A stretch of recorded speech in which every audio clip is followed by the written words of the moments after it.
Anybody, anywhere, It's time to take command. The Cardiac Commanders are the Clutch Commanders! With former NFL tight end Logan Paulsen. This pass caught by Paulsen, the tight end. And from 106.7 The Fan, Grant Paulsen.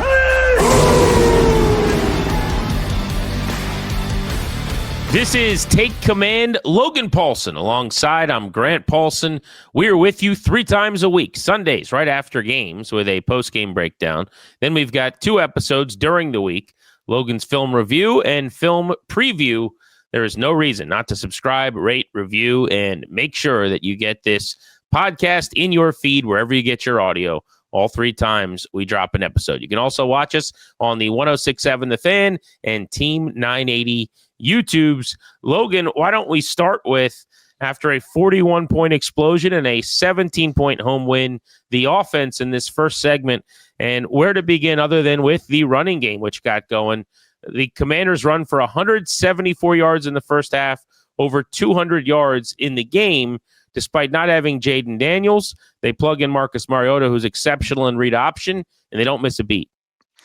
Yeah, it really was a brilliantly designed kind of setup by Cliff, and I thought just like really well planned out. Like they came out in 13 personnel, obviously with Trent Scott as the extra tight end, and they get in that kind of, that double wing look where, Benson and Coulson Yank are off the ball.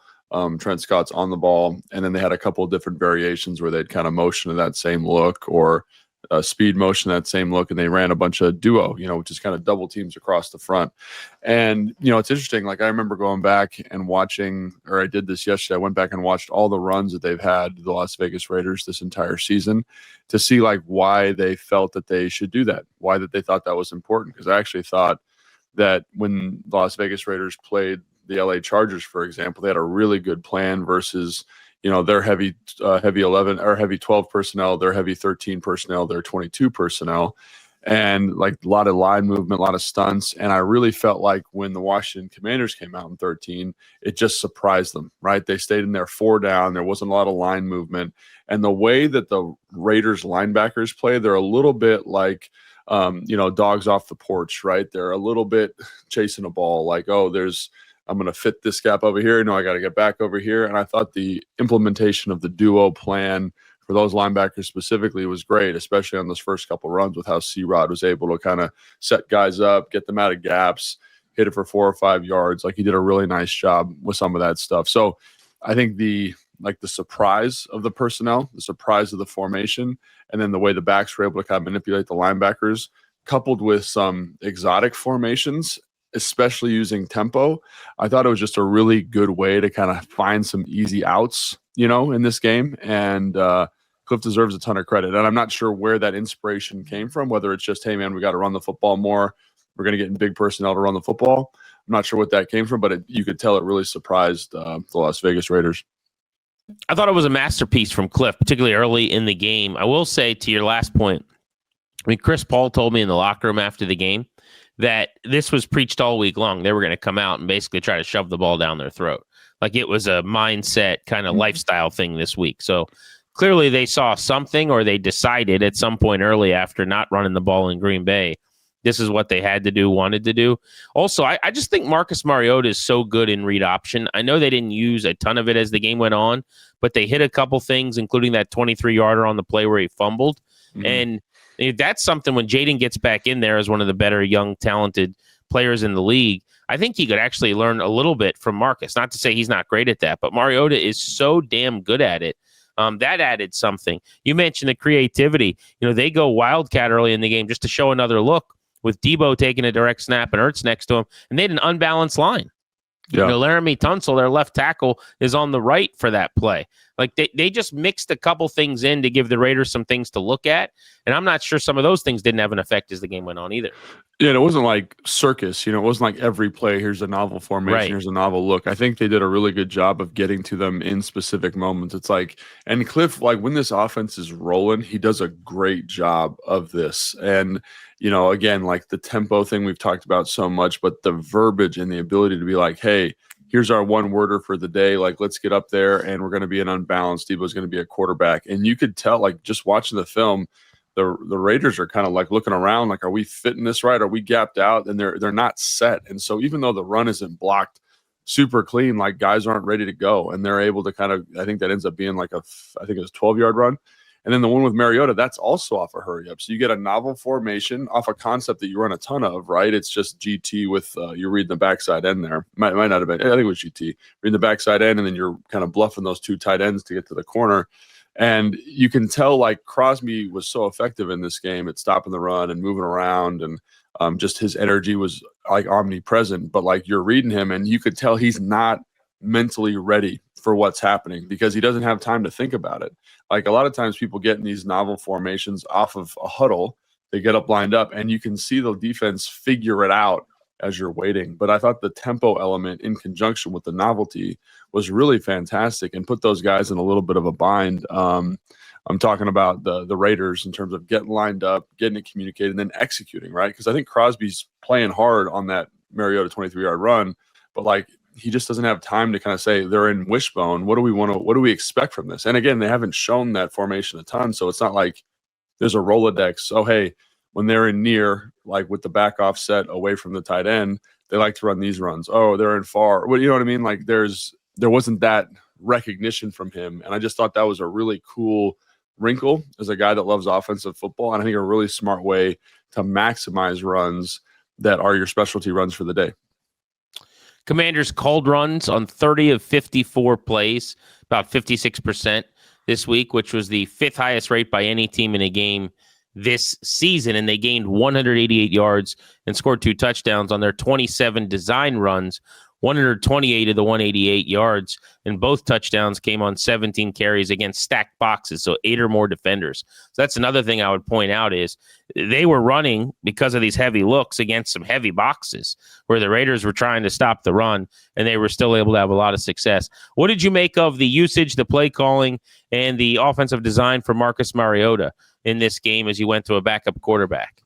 I think that's exactly how you want to do it, right? You want to, I always think, like, how do you deleverage quarterbacks? And there's a bunch of different ways to do it. There's screens, there's the RPO, there's the quick game, which, again, we're all parts of the game plan. But an easy way, the lowest hanging fruit, is just can you run the football, right? Because there's no easier down for a quarterback than handing the football off and then carrying out your fake. And so when you can come out, and I think it's cool, like whether or not they saw something, but it's cool to kind of draw a line in the sand and be like, hey, man, we're going to get after your ass here in terms of how we run the football, right? It was cool. I had an interview post-game with Deron Payne, and I said, man, you guys were all over the field defensively. It's like, man, we were preaching physical violence this week, and I like that because you got to – this is a messed up sport, man. It's a messed up sport. You got to have a messed up mentality, and I think to be talking about it the entire week, to kind of be here on game day, to throw that gauntlet down, I think is really impressive. But you can tell, like, it really helped Marcus. Like, I think when you look at like his high leverage downfield throws, there's maybe 5 of them. There's the kind of deep sit to Terry on kind of that deep Hank concept, which great completion. There's the one to Debo that Debo drops. There's the one to Zach, which is a great play by Marcus. And there's the one to Luke. And I can't really think. And then there's the one to Terry down the sideline. So there's 5 right there. And I think those plays, like, again, if I'm a quarterback and I can kind of save my bullets, save my moxie, save my playmaking ability for those select few opportunities, because we've run the football so well, we've been so efficient in terms of staying out of crazy long down and distances, we're getting support from our special teams. Like, I think that's the perfect way to handle a quarterback. And again, you mentioned the zone read stuff. I think if the game's more competitive into the third and fourth quarter, you probably see more of it because he's excellent at it. And again, so speak to what he does well, insulate his decision-making, so then when he's got to throw it down, he can throw it down. And I think he did a great job of, in those moments, those 5 or 6 opportunities, doing a great job of making those plays. I want to get into the changes on the O-line and how they held up. Obviously, in the running game, the results speak for themselves, but it also appears to me, let me get some insight on this, that Marcus Mariota made life easy for them in pass protection because the ball is out so quickly. And this is something that I think as they move forward, when Jaden's back in there, can become more of a normal thing too, where some of it's designed, but like he is decisive. Whatever the concept was, they hit Terry on 2 or 3 times. I think he dropped one of them, but where like it's like that quick hitch where he just like turns around and on the back of 3 steps, the ball is coming out and they're kind of running this little zone beating thing where he sits down and he's got a little turnaround route, or sometimes you could even do that against man. But like, I just thought Mariota didn't mess around with anything in the pocket and wasn't holding the ball, and he was exactly at his depth where he was supposed to be. And I felt like that made it a little easier for them too. No, 100%. But again, like that's all game flow specific. Like if you're down by 7, down by 10, you got to throw the ball over the yard. Like it's easier for the defensive line to key off, but you're ahead of the sticks the whole time. You have very select pass protection looks in those situations. So like one of the plays on the Debo drop, for example, they're in heavy personnel with a wing there. The wing chips Max Crosby. Trent Scott does a jump set. He gets hands on it. Connerly's able to slide down. They're able to get double teams across the front with a slide to the defensive end. That's going to be a great pocket like 9 out of 10 times, right? You basically double team the entire front. There's no pressure, and you're able to deliver a strike. And so I think that's the thing that I'm trying to convey here is that as much as Marcus did a good job of getting the ball out, which he did a great job of, right? He was very decisive.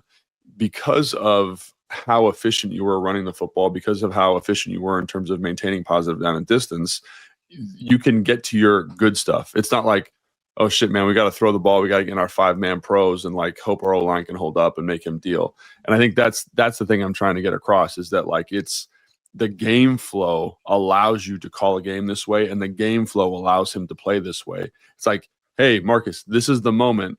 Let's be good here, right? And this is how we want to execute. And I think that's the thing that comes out. And again, credit to Marcus for executing in those moments. And like you mentioned, the little sits, like that's quick game, balls out. It's like, what is it? It's 1 and a hitch if you're in the gun. It's 3 from under center. Like that's exactly what we want. We don't want to be holding the football. We don't want to be like thinking about it back there too much. We don't want to let Las Vegas get in these crazy blitz patterns and packages and stunts. No, because we're in good down and distance and we can execute these play action shots. That's a good point. It's all kind of working off of each other. But I just going back and watching last night. I was like, let me find a play where he didn't, get to his drop and deliver the ball to, basically the primary option, and like pulled it down to look for something more. And it just didn't happen. Like he just took the thing. And I think sometimes that can be really, really helpful. Logan Paulsen, Grant Paulsen take command. We combined for 91 catches, 907 yards, and 7 touchdowns in the NFL, the two of us. In our days, good, yeah, in the league. It's like my buddy Jared Esky and I one time we decided we were going to draw these pictures and sell them at the end of his driveway to make money. Mm-hmm. So like for our business, we put our money in together, and I remember the numbers like they were yesterday. He had $97. I don't know why, and I had $2 in my pocket. So I put my 2 in, he put his 97 in, and it was our money. You know what I'm saying? And it was like such a good bit for me. So anyway, but you and I, big careers, 90 for 900 and 7 touchdowns. What about the offensive line specifically and the guys that were plugged in? Wiley plays right guard. Nick Allegretti is sat. He's now your backup at 3 positions. And then Chris Paul surprisingly gets the call over Brandon Coleman. We talked a lot about that on the last pod if you want Logan's reaction to the decision. But how did those guys fare at their guard positions? Yeah, man. I think we'll start with Chris Paul because I think his story is really cool. 7th round pick that's kind of hung around and got his first start, which is awesome. He's just a strong, powerful dude. And I think I said this maybe somewhere, probably not in the post-game show because I hadn't watched the film yet, but basically like his ability over the course of his career so far to understand and continue to develop his understanding of football and angles and like, hey, on this double team with this guy here, I need to take this kind of position. I need to be this thick on the double, right? Oh, hey, this is the front spacing. I'm going to be by myself. And then all of the athletic traits that made him so unique coming out of college, like with his ability, his tremendous power, his tremendous grip strength, his short area foot quickness. Like you see that, like he's drive blocking 3 techniques, like 4 yards off the ball. Right. And he would do that prior. Like, you talk about like Fletcher Cox. I think that was one of his first starts against Philadelphia in like 2000, like it was the COVID year. So 2022, maybe. I don't know. But anyway, he's driving Fletcher Cox off the ball. And Fletcher Cox after the game was like, yeah, man, that guy's a powerful dude. He's always had that in the bag, but now you see it applied correctly, which I thought was really cool. And then Wiley to me is just like a pro's pro, man. Like he's just got great foot quickness. And is he the most physically freaky guy you've ever seen? No, but does he understand what we're trying to get done at a high level? He can pull, he can pass protect, he communicates well. I think all that stuff is on display. And I think those 5 guys, like I think people say, oh, we rushed for 188 yards or whatever it is. Like they must have been dominant. I don't know if any one of them was dominant, but they played, the 5 of those dudes and Trent Scott, so 6 guys, just played tough football, man. Like there's a couple where like the combination's a little bit muddy and the linebacker plays over top and they're just grinding and clawing and scratching to get hands on those guys, and the backs did a great job of maximizing. So I think that group of 5 deserves a lot of credit. And again, I think the game plan that Cliff called helps them out tremendously because they don't have to pass pro a ton. I wanted to ask you about Ja'Cory Krosky. Merritt jotted him down watching the game. I actually tweeted out a couple of his runs. I find him to be such a blast to go back and watch because it's almost like none of his runs are ever just like what you thought it would be when you saw the +2 or the -2. You know what I mean? Like he might get 2, but he jump cut. He made a guy miss. There was a 6-yard and a 9-yard run specifically that I wanted to call attention to. His 9-yard run, he is in the backfield getting basically face mask to face mask with Crosby, jumps around him and gets to the right. Looks like he's going to have a gain of 4, and then he carries the pile for another 5. So it's 9, but it's like 11 hidden yards there. And then on a 6-yard run, he ends up with a jump cut in the backfield. Again, he's met in the backfield. It's kind of this muddy thing. He gets to the right, and then I don't even know how or why, but like almost video game-esque, slides left and finds this lane to go get 4 yards that wasn't really there and ends up, having to be tackled at the feet of a safety at the second level.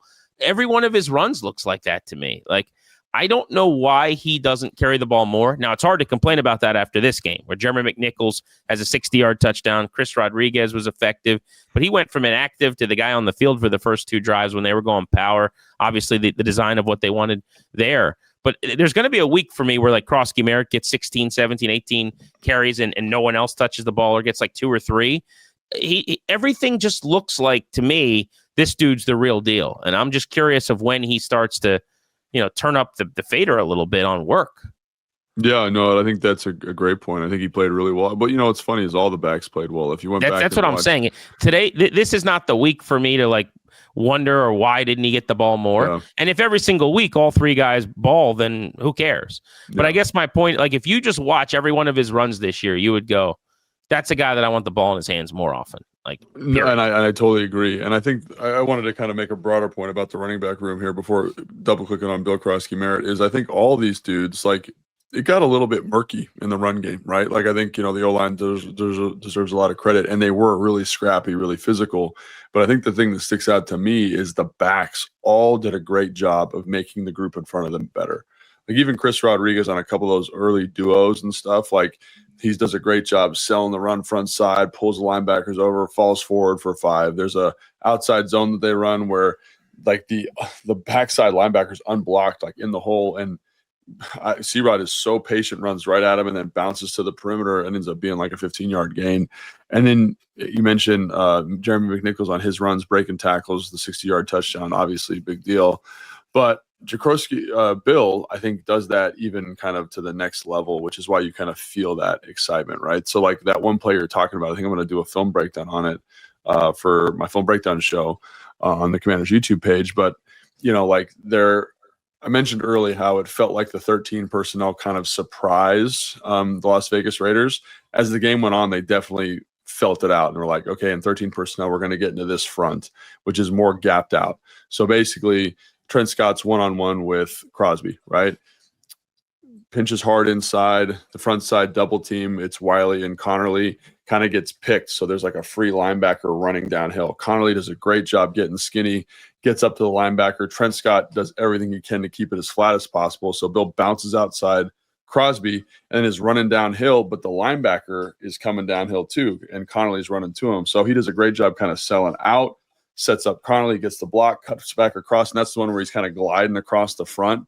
And really, it's just the O-line scrapping, but also talk about running back's ability to set up blocks. Like, he did a great job of that. And then you combine it with his suddenness and his burst, right? I think, like, his acceleration is tremendous and his deceleration is tremendous. So his ability to kind of physically get that done maximizes that group.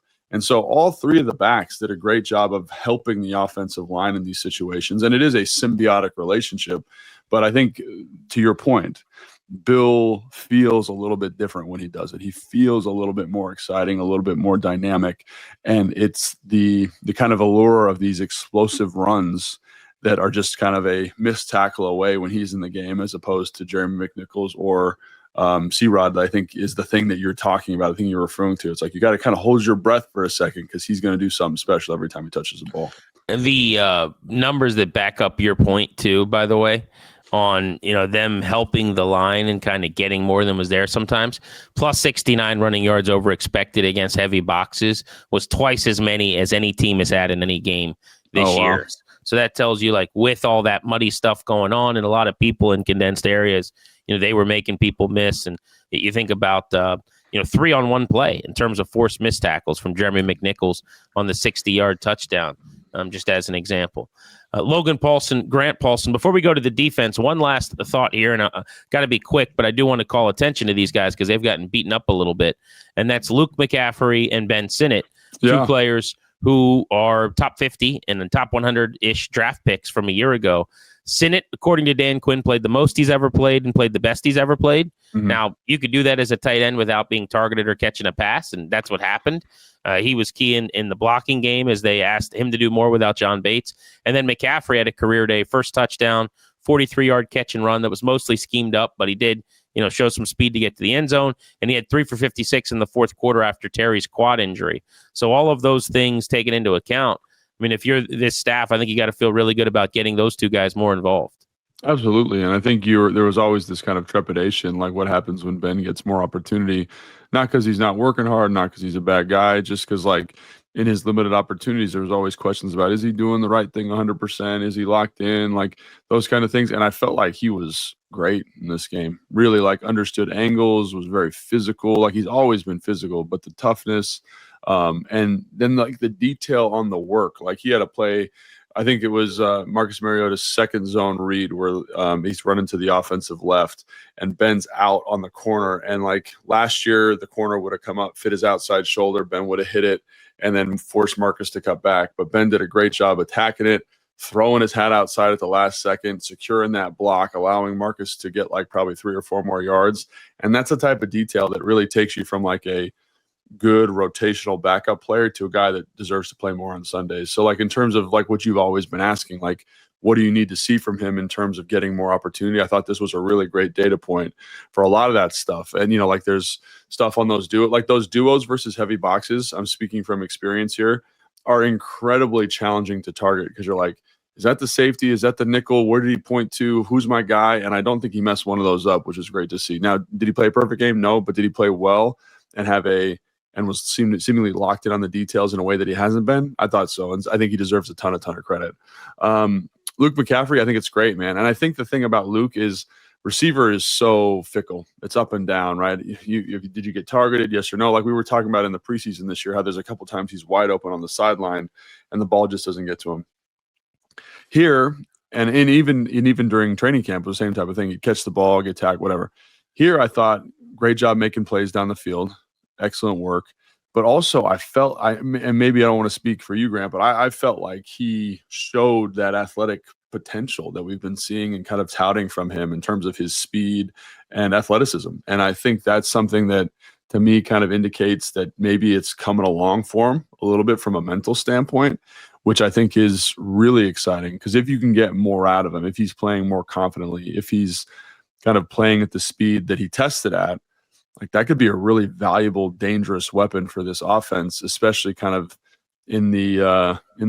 with all the adversity that receiving room is facing at the moment with the injuries. All right, let's get to the defense next. Give you a detailed film breakdown from what Logan saw watching the tape. The Commanders pummeled the Raiders. They are on to the Falcons on Sunday at 1 o'clock. We'll get you a preview episode coming up later in the week. But next, the breakdown of the Commanders' defense against the Raiders on Take Command.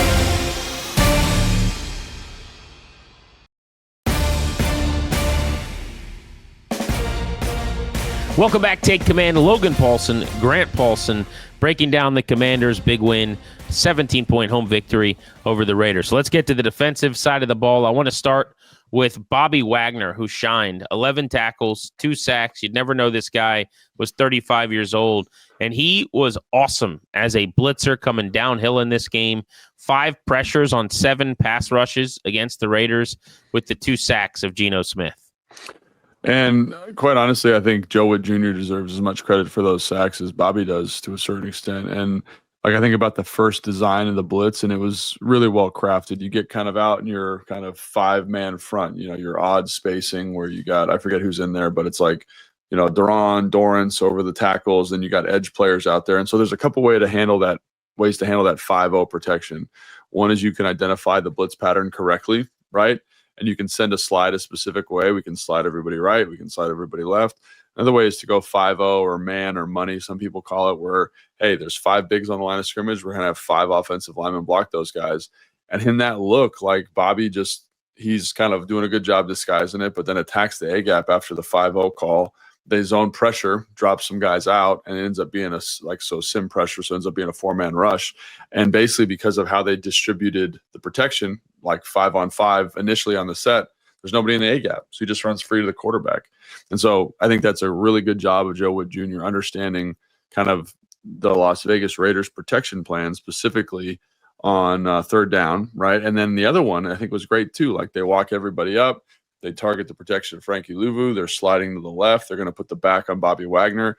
And I'll tell you this right now, like if we get the back on Bobby or Frankie at any point this year, like that should be a sack the way those guys are rushing the passer right now. So I really thought the design, the disguise was excellent. And obviously Bobby's got to go get that thing done and make those and execute the play. But I think Joe Witt Jr. deserves a lot of credit for putting those guys in good positions to be successful. And again, Bobby did Bobby things outside of that, getting the defense called, doing a great job versus the run, things like that. But I thought those blitzes were really well designed and well executed, obviously.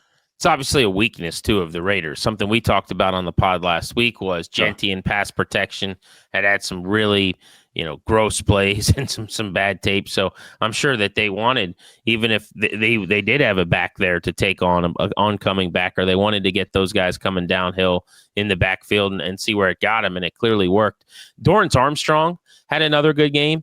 By the way, so PFF, their counting stats, he leads the NFL in pressures through 3 weeks, and he leads the NFL in pressure rate. He had a 9 pressure game via PFF against the Giants, which helps a lot when you have an early sample.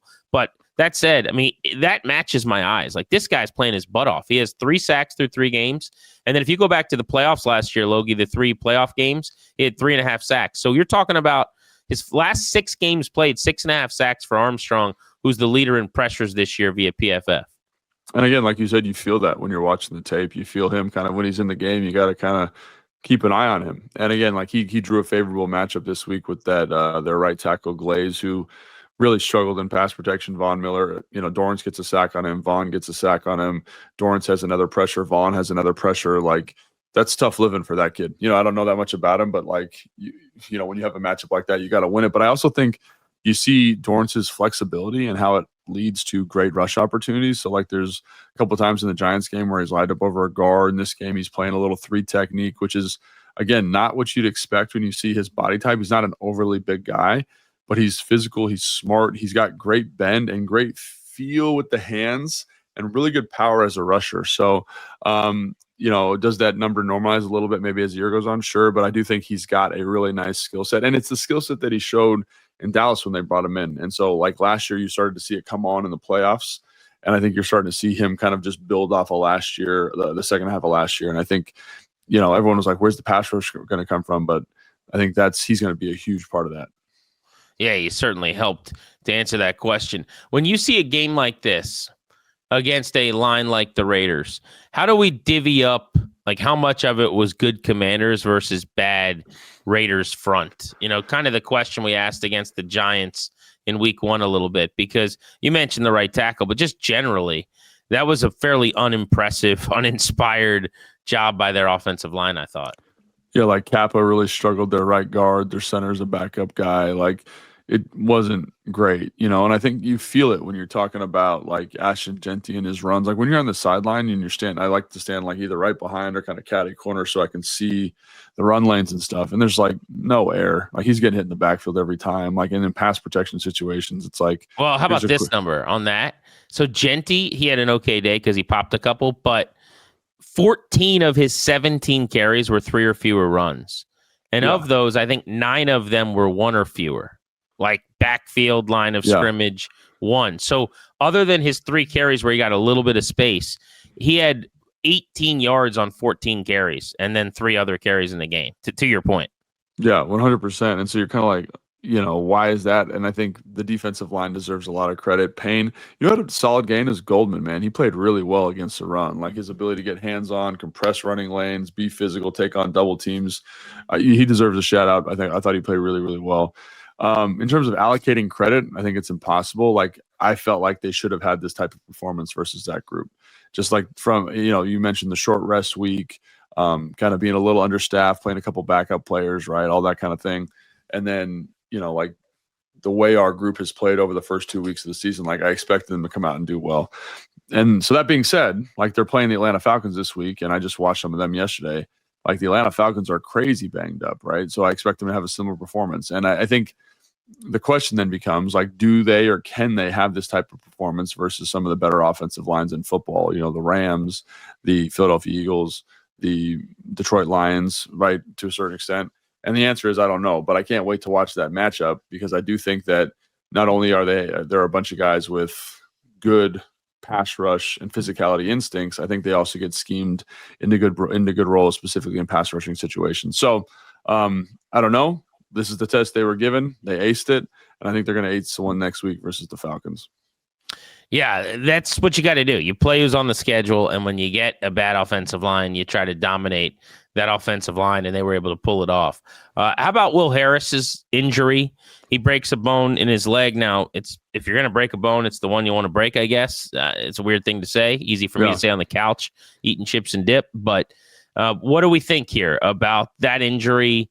They go out and sign Darnell Savage, former first-round pick at the University of Maryland, number 21 overall, has bounced around a little bit.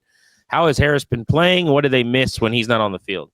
I thought he played lights out in this game, man. He played with a great physicality, played great man coverage. He has the PBU on Brock Bowers in the end zone, which is, great ball awareness. I think he brings leadership. So to me, I went back and was looking for highlights from the game, and I was like, man, that's a great play by Will Harris. Oh, that's a great run fit by Will Harris. Oh, that's a nice tackle by Will Harris. And I feel like every time I watch him, specifically week 1 and week 3, I felt that way. Obviously, he struggled a little bit with his eye discipline versus the Green Bay Packers, but I think this is going to be a big deal loss. But, I think when Revo came in, he played well. I think the other thing too that's tough about this is we don't know Percy Butler's status, right? So Percy Butler was kind of the backup all through summer, and you like his speed, you like his coverage instincts, and now you're kind of getting into that fourth safety who is Revo, who I think deserves the opportunity. I think he'll play well with it, but it's a bummer because Will Harris was playing so well. And I think he'll be back sooner rather than later because he broke his fibula, right? And that's the non-weight-bearing bone in your lower leg. So, that's usually about 4 to 6 weeks. Hopefully he gets back soon. But, yeah, he's been playing lights-out football. The secondary in general, man, the injuries are piling up. Now, Marshawn Lattimore came back in. He left concussion protocol, was kind of on the bike for an extended period of time. He should be okay. But at the same time, simultaneously that he was out, Trey Amos was out with a lower muscle pull. So then you're dealing with both your corners off the field while Will Harris was off the field. I mean, there was several snaps. In fact, not coincidentally, the Raiders started moving the ball through the air, but it was like Tyler Owens and Antonio Hamilton who had just been called up from the practice squad. And then you've got Sandra still moving positions, and it was a kind of a mess of dudes thrown together that had never practiced together at any point.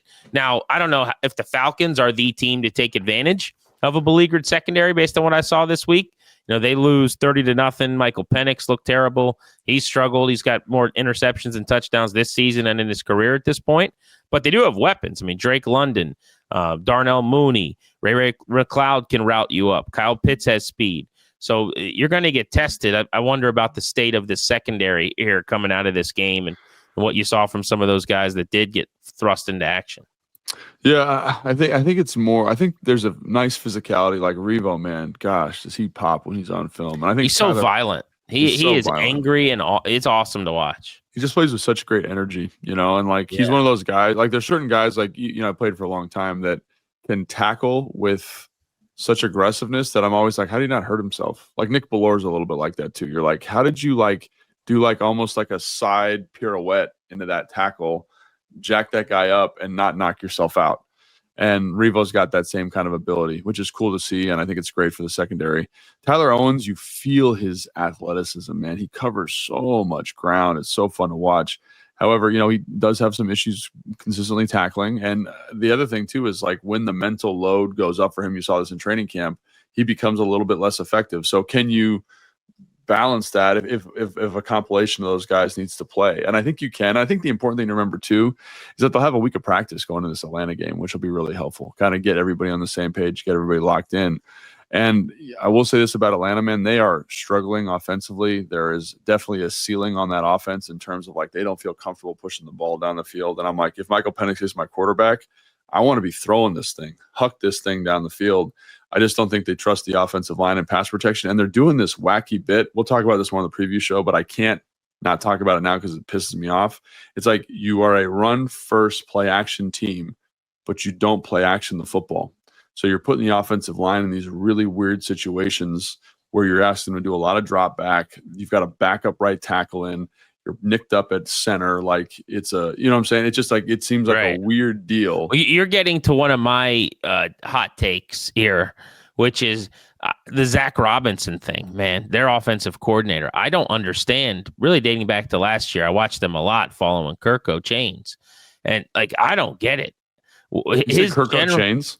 Yeah, Kirk Cousins, Kirko Chains. It. No, I know. I like that though, because the chains. I mean, like they have too many good weapons. Everything they do seems to be receivers looking back at the quarterback flat-footed, and it's like I haven't ever really gotten the plan. There's not enough air yards. Like run a post, run a go, like run a deep cross. Like right. What are we doing? The lack of play action has been confounding all along, and drop back stuff. And everyone's like, oh well, it's the Achilles. No, it's not. They didn't do it as the year went on. They don't do it with Penix. Like it's confounding. I don't really get their offense at all. But yeah, we'll talk about that more in the preview. But I guess if you were going into a game, right, with a bunch of backup players, this game feels like a good opportunity because I think you'll be able to generate pressure the way the defensive line is playing. And I think as long as you play some type of simple coverage structure, you're going to be fine. Because like one of the things that Carolina did a great job of is they had great blitz plans on third down and they totally shook him up. And then they also did a great job disguising coverage. Like there was a play, I want to say it was like the first third down of the game, or maybe the second third down of the game. It looks like they're in quarters across the board. And JC Horn is just standing there like it's quarters and then buzzes down to the flat and it's actually cover two. And Penix has to pump and then he should throw the seam, but he's totally befuddled and just throws the ball out of bounds. So I think if you can change that picture pre-snap to post-snap with him, you can take advantage. And I think these guys can get that done also. So do they have weapons? Yes. Kyle Pitts is playing better. Drake London's playing better, but I do think you can kind of manage some of that because of, again, the structure of the offense and what they're going to be doing. All right, let's talk Frankie Louvu for a moment as we break the defense down on Take Command, Logan Paulsen, Grant Paulsen. So two-parter here. My assessment, and on the radio on 106.7, The Fan on Grant and Danny, something I've been talking a lot about, has been that Louvu has been not only silent the first couple games, but I just don't think it's looked great. There's been some open field missed tackles and stuff. I'm not really sure what's going on. Do you agree that he struggled a little bit? And then it felt like this was much better from Frankie Louvu. Like, tackle both of those if you could. Yeah, I think he was maybe a little bit, in terms of missing tackles. I also think like game flow in both these games, like, does it really fit his skill set? I don't know. Like I'm talking about the Green Bay game specifically, but yeah, like I think he's been a little quiet. I think that's fair to say.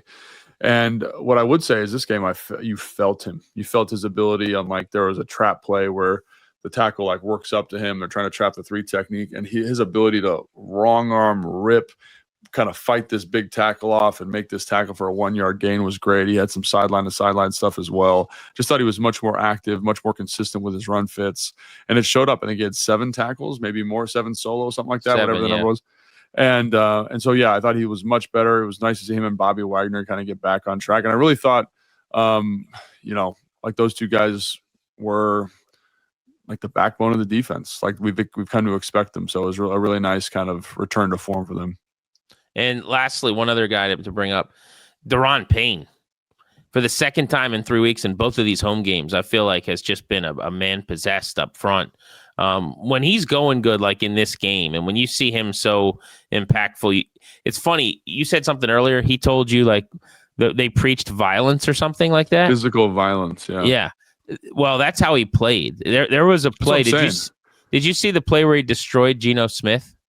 Was it like as a blocker, basically? Like so Geno's like past the line of scrimmage, kind of like getting in his way, and he just knocks him into next week. I'm going to send it to you, but like like almost unnecessarily. I'm not like Joni, like, but it was just like you could have just like he's in your way, just like shoved him. No, we're going to murder ball this guy. Like we're going to end his day, and that to me it matches exactly what you talked about. Like that's how Daron Payne played the whole game. He was just possessed.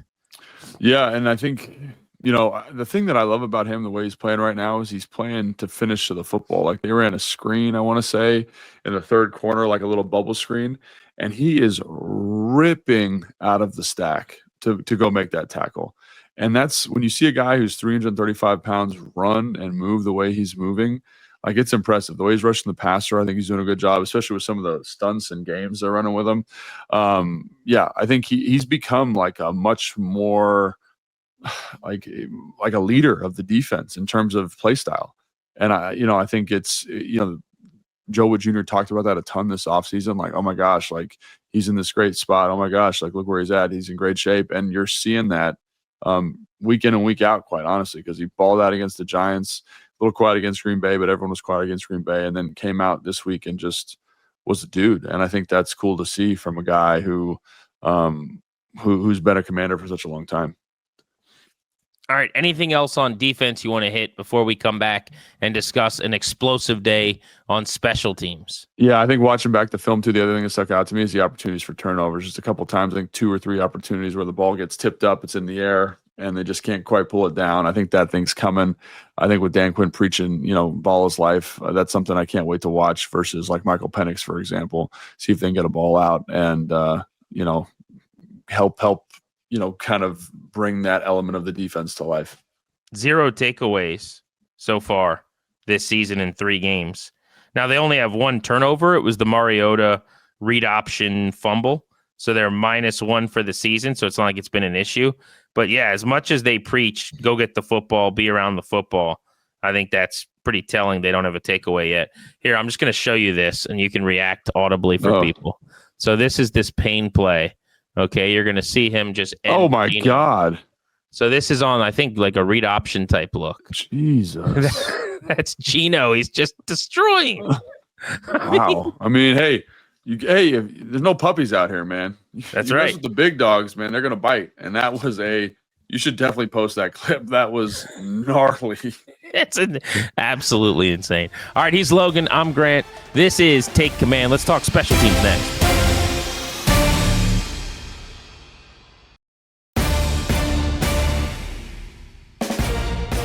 Take Command. One last segment for you as we break down the Raiders game, and we got to go special teams. What a boost Washington's getting out of the return game. Opening kickoff, 69 yards by Deebo Samuel. You had the 90-yard punt return by Jalen Lane, and there was even almost a gigantic return for Luke McCaffrey with a hole you could have driven an 18-wheeler through, and he ends up getting tackled by the 25-yard line. Otherwise, that one could have gone for a long ways. But, I mean, they had room all day long, Logan. Yeah, man. I was going to say, does this change your opinion about the Deebo Samuel's returning kicks thing at all? Or do you still feel kind of... So it's such a good question. No, it doesn't. Here's why. Like, I've said this the whole time. I think he's going to rip off a touchdown run. Like, I think it's a massive benefit. Is the juice worth the squeeze to me? Here's what would change my opinion, and it's probably not fair. If he gets through the season healthy, I just think with a guy like him, I've watched him every year in San Francisco like everybody else. He's got so many body shots on like the way he plays that I'm just not using a bunch of them on teams. Like the hit that he took on the sideline from Jeremy Chin, I'm like 99% of dudes just step out of bounds right there. And he's like you know what? Let's just go heads real quick and just take this. And I was like, God, man, like It's how he's wired. yeah, But that's who he is at his core. Now, I will say this. The kick return was awesome. Like, I'm not taking anything away from him. But I do think a lot of what happened in that game was like holes and scheme. And like, again, that was the biggest hole in a kick return I've ever seen. Like, Larry Izzo's doing something right. So if you had, they haven't had Jalen Lane back there, I'd like to see that. Or if it's Luke or whoever, like, I still think they could make explosives and big plays. Do I think Debo's awesome at it? No doubt. He clearly is. But it's just I get why they do it. I 100% understand it. I just don't want him taking more shots than is necessary. I need him to play 16, 17 times. But as a counterpoint, like, we know how valuable explosive plays are, and aren't you just hunting for them at any way you can get them? Like, think about it. Like, I was talking to someone the other day. It's like you needed 5 explosive plays to win this game.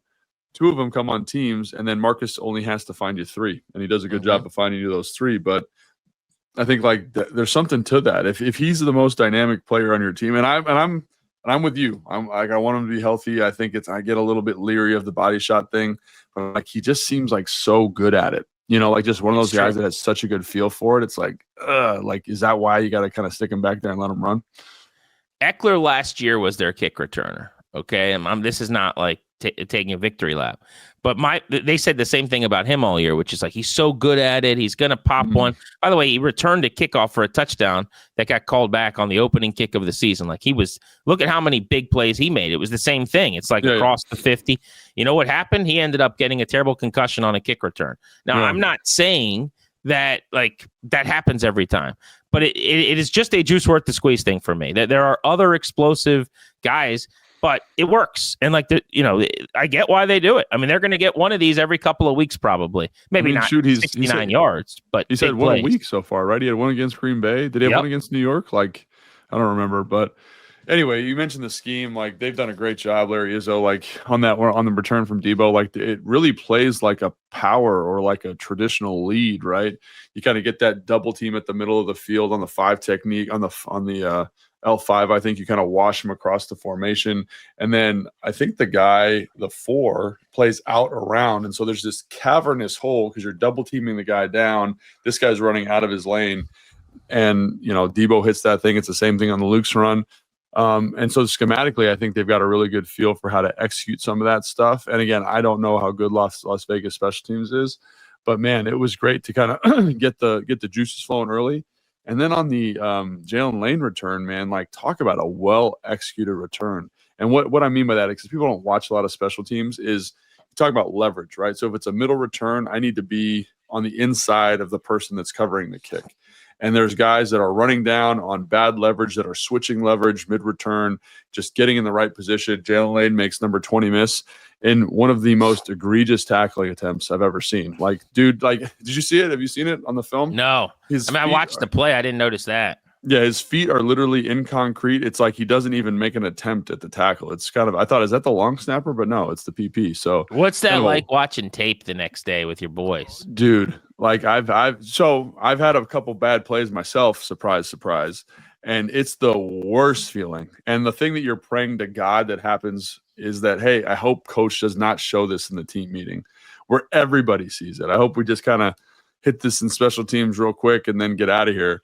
But if Pete Carroll hops up in that meeting and shows, hey, 20, what are we doing here? Like, I would be so embarrassed. Like, anyway, but yeah, just great. Oh yeah, I'm watching it now. I mean, he basically throttles it down at like the 21-yard line, flat-footed, and he just puts his arm out, and Jalen Lane's like, "Gotta go."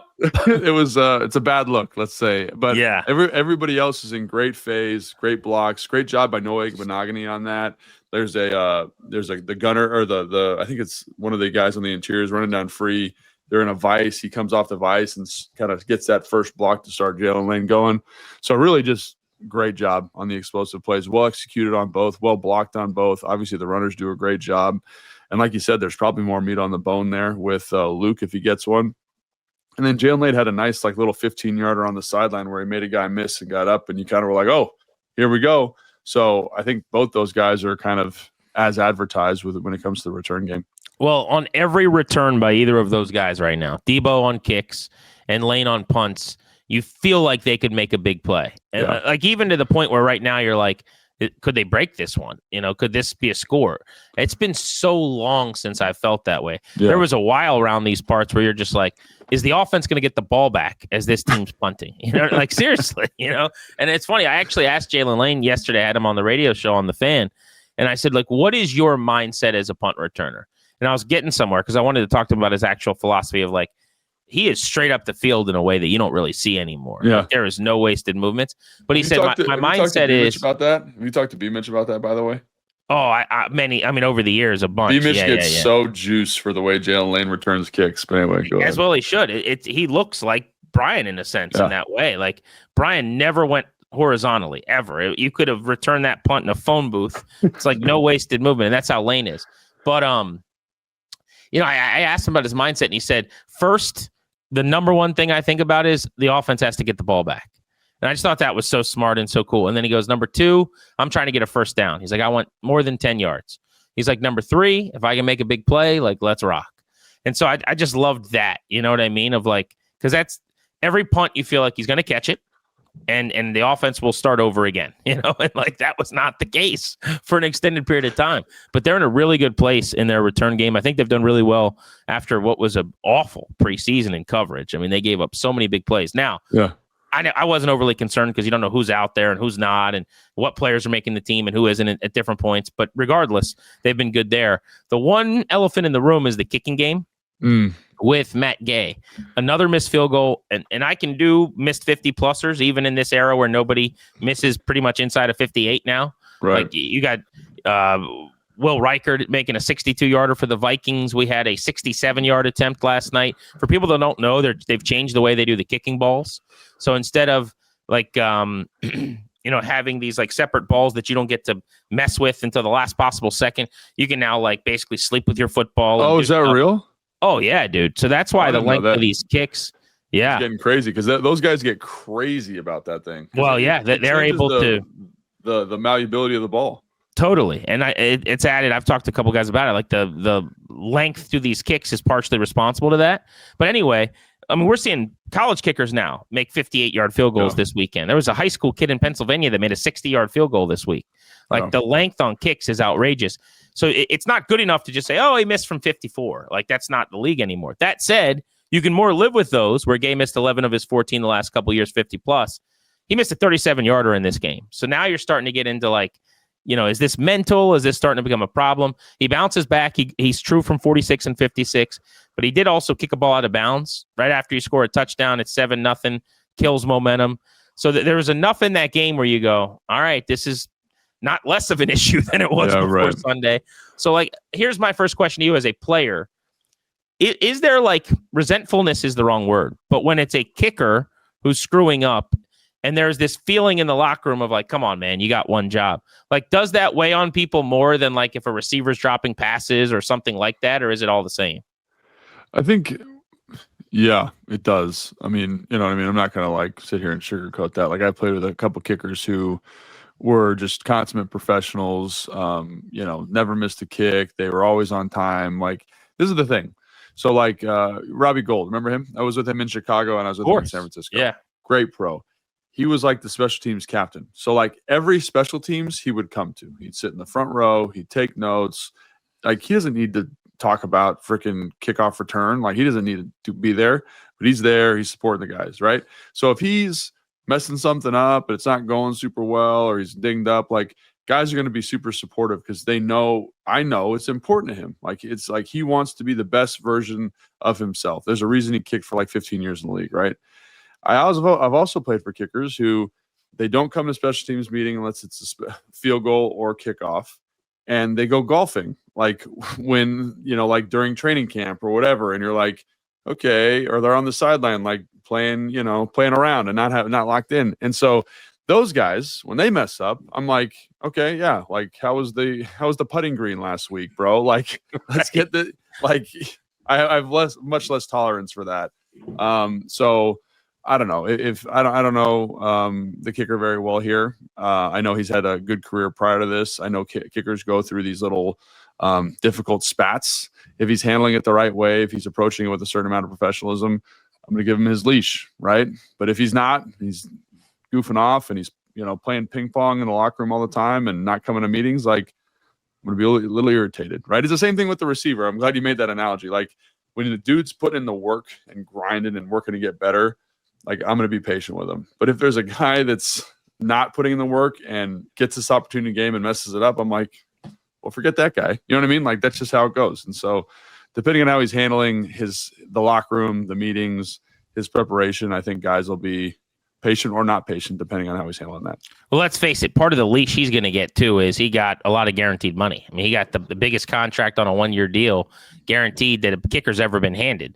So because of that, if you're Adam Peters or this staff, you're going to give him more of an opportunity, where if this was the cavalcade of guys they brought in here of the geese that, last year, where you're just like trotting them through one after geese. Well, just one after another, like some, circus act where it's like. I love the little like quips, man. I love them. I love well, just but like little. It's like just Kate York for 3 hours, and then like Austin Seibert's here, and there's some Riley Patterson for 9 minutes. Like if you don't have the pelts on the wall and you're doing what he's doing, he's gone.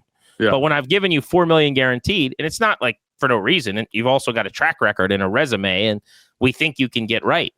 That was kind of the same thing they did with Billy Cundiff here, right? In like 2011. Covered that team. Yeah, that was your team. Yeah. Yeah. He was, they paid him a lot of money. And then I remember he's having a hard time making kicks. And so like that kind of went on for a longer than it. And it was way worse than this, obviously, but that went on for a while before they decided to move on, if I remember. Yeah. But, and I don't think that's just a kicker thing, right? Like, this better than anyone as a UDFA that was trying to make your way in the league. Like when you get paid or you get drafted early, it doesn't matter as much if you're hitting 214. You get to go to AA. You know what I'm saying? Like, they're going to move you along, man. Well, like I was going to say, like I always talk to Santana and Fred, Fred was a 2nd-round pick. Obviously, Santana's a 1st-round pick. And the way they talk about training camp, the way they talk about contracts, the way they talk about being on a team in negotiations is so drastically different than my experience in the NFL. Every day I was like, this might be it, boys. Hopefully I throw a good one, right? And they were like, oh, yeah, I'd use this period of the season to work on this. And Fred was like, oh, I used to love like hanging out with this guy. And it just, because like I make the analogy, like I was a dog on a leash, right? And my leash, I was tied directly to the post, right? So I had no wiggle room for error. And then there were guys like Trent Williams, who was like off leash in somebody else's yard. And they, they'd call him back when they wanted to, you know what I mean? Like it's just a different standard depending on the money when you're drafted, the resources the team invested. So.